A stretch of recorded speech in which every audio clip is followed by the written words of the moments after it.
In the previous video, we spoke about how to create or generate your course and fee statement. In this video, we will discuss the statement itself and how to read it and what to look for on the statement. So, as you will see on the screen in front of you, we have a student billing statement that was generated for our test student Tom Artist. General information is included at the top: name and address, what term the bill is for, the student ID number. The statement date is the date that you actually generated that statement. So if you generate one on 7/8 and then the next day you generate a new one, the statement date will change to 7/9. And then it includes the next line at the top is your statement balance. This is the balance out of pocket that you will be responsible for as of that date. Let me also say a caveat. What I'm using here is an example from the fall term of 2021.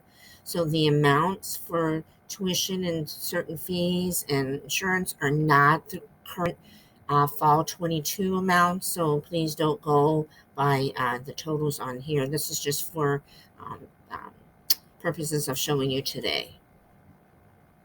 So now we'll go into the body of the statement. Um, Generally, what you have appearing first are your credits. And so your credits include any and all financial aid that you are determined eligible for as of the date that you run that statement. On this particular one, it shows an institutional scholarship of the Gunn Family Scholarship. It includes the state of Ohio College Opportunity Grant. It includes federal monies, including a federal SEOG grant and a federal Pell Grant. There's another institutional aid of CIA grant, and then two federal loans, the unsub and subsidized federal direct loans. Both of those are showing. So what I do want to mention regarding the financial aid is, if you notice, there is an asterisk next to each aid category that's been awarded. That asterisk means that it is preliminary aid, because we do not actually post or disperse the actual aid until after the term has begun. So this is showing that you've been awarded it, but we've not actually dispersed it to your student's account. One thing I want to point out, that once we do post aid, there are a few types of aid that will not post and will continue to show the asterisks if you've not completed everything you're supposed to do on your end. So for instance, these federal loans, the unsub and subsidized loans. In order to disperse those loans for the first time, a student must complete a master promissory note and entrance counseling um, online. Once that is complete, then we as an institution can actually disperse those funds. Um, these will continue to show on the student statement after we've dispersed actual aid, but again, they will continue to show with asterisks, which means then that notifies you that there's still something that needs to be done in order to have it directly post. The other credit I want to point out today is the tuition deposit credit of $300. That is part of the tuition deposit that you make when confirming that you will attend CIA. The tuition you make, if you are a resident student living on campus, you initially make a $500 deposit. 200 of that goes into a housing deposit that sits in that account. It's a housing deposit fee. The remaining 300 is the tuition deposit, and we bring that over to your statement the first term. So that is what the $300 credit is sitting there for.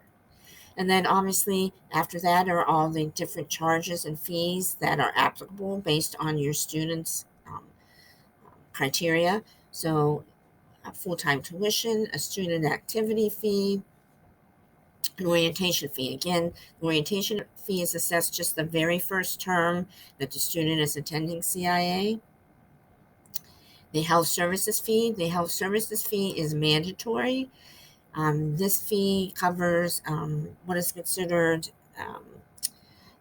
like an immediate care. So there's a health service center on Cases campus. So you can, if your child is ill, can go there for like an immediate care visit, or like a nurse's office at your high school. That is the purpose of that fee, and that is mandatory. You cannot waive that fee. The next fee is the case medical plan insurance. This is optional. This is health insurance. So if you are currently covered by health insurance and your student is covered, you can waive or opt out of that coverage. When you receive your bill in the mail, there'll be instructions on where your student can go to opt out of that coverage. Again, that one is optional. The registration fee of $275 is charged each term. That fee also can be waived if things have to be in place in order for us to waive that fee. You need to make your payment in full, or set up a payment plan and make your first payment, or have financial aid in place to take care of your remaining balance by a certain date. In the fall, it's going to be sometime near the beginning of August. I'm not sure if we picked the exact date yet. But again, that will be noted in your emails and notices that go out once the statements are ready to view.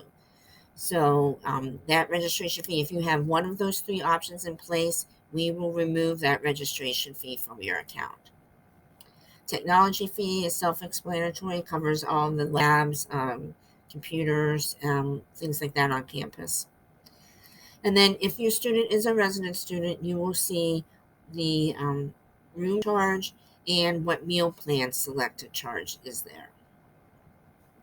And finding the facility fee is also there, and that covers costs of buildings, renovations, things like that. So there are all of your charges, and these are all of your credits. So again, they're summarized line by line here to give you an ending out of pocket of $9,248. They also are summarized at the bottom of the statement. So your current charges, the total of this column is represented here. Your total credits, total there is represented in this spot.